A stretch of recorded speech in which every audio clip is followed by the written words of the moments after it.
2019 সালে জামায়াত ইসলামীর আমির হিসেবে শফিকুর রহমান শপথ নেয়ার পর যে বক্তব্য দেন, সেখানে তিনি শুরুর দিকে বলেন, স্মরণ করছি আমাদের মহান স্বাধীনতা সংগ্রামের সকল শহীদ ও সম্মানিত বীর মুক্তিযোদ্ধাদের। এই অংশটুকু শুনলে যে কারো মনে হবে মুক্তিযুদ্ধের প্রতি কতই না শ্রদ্ধা ও ভালোবাসা দলটির। অথচ এই কথার পরই বলেছেন, আরও শ্রদ্ধার সাথে স্মরণ করছি প্রফেসর গোলাম আজমকে। একদিকে শহীদদের প্রতি শ্রদ্ধা, অন্যদিকে ৭১-এর নির্বিচারে মানুষ হত্যার মাস্টার মাইন্ড গোলাম আজমের প্রতি শ্রদ্ধা। এই ধরনের আচরণকে ভণ্ডামি, প্রতারণা বা মুনাফিকি বলা হয়ে থাকে।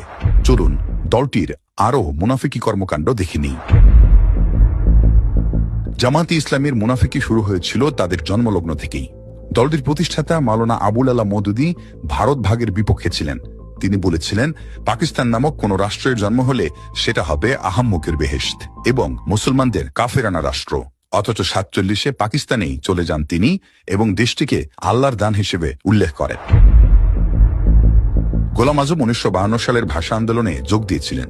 এ নিয়ে বর্তমান সময়েও দলটি গর্ব করে। অথচ 1970 সালে পশ্চিম পাকিস্তানের শুক্কুর শহরে এক সংবর্ধনা সভায় গোলাম আজম বলেন, 52 সালে ভাষা আন্দোলনে অংশ নেয়া তার মারাত্মক ভুল ছিল।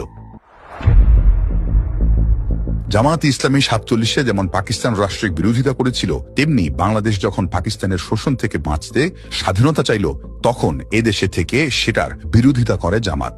এটি প্রমাণিত যে ৭১-এ গণহত্যা সহ মানবতা বিরোধী অপরাধের সবই করেছে দলটি। শুধু তাই নয়, মুক্তিযুদ্ধের পর মুসলিম রাষ্ট্রগুলো যেন বাংলাদেশকে স্বীকৃতি না দেয়, সেজন্য সৌদি আরবকে ভূমিকা নেয়ার জোর তদবির চালায় গোলাম আজম। এজন্য তিনি মধ্যপ্রাচ্যের দেশগুলো সফর শুরু করেন 1973 সালে। 1986 সালে স্বৈরাচার এরশাদের আমলে বিএনপি নির্বাচন বর্জন করলেও আওয়ামী লীগ ও জামায়াত ইসলামী সেই নির্বাচনে যায়। এতে কি হয়? এরশাদের শাসন বৈধতা পায়। সেই নির্বাচনে অংশ নিয়ে হাসিনা আর জামায়াত মূলত এদেশের মানুষের সঙ্গে মুনাফিকি করেছে। 2024 সালের 16 ডিসেম্বর সারা দেশে বিজয় র্যালি করে জামায়াত ইসলামী।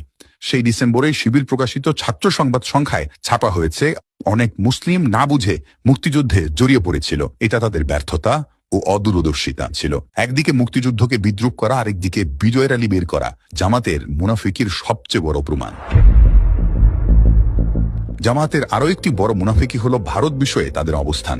গোলাম আজম থেকে শুরু করে দলটির সব নেতা সাধারণ মানুষের কাছে নিজেদের ভারত বিদ্বেষী হিসেবে তুলে ধরেছে।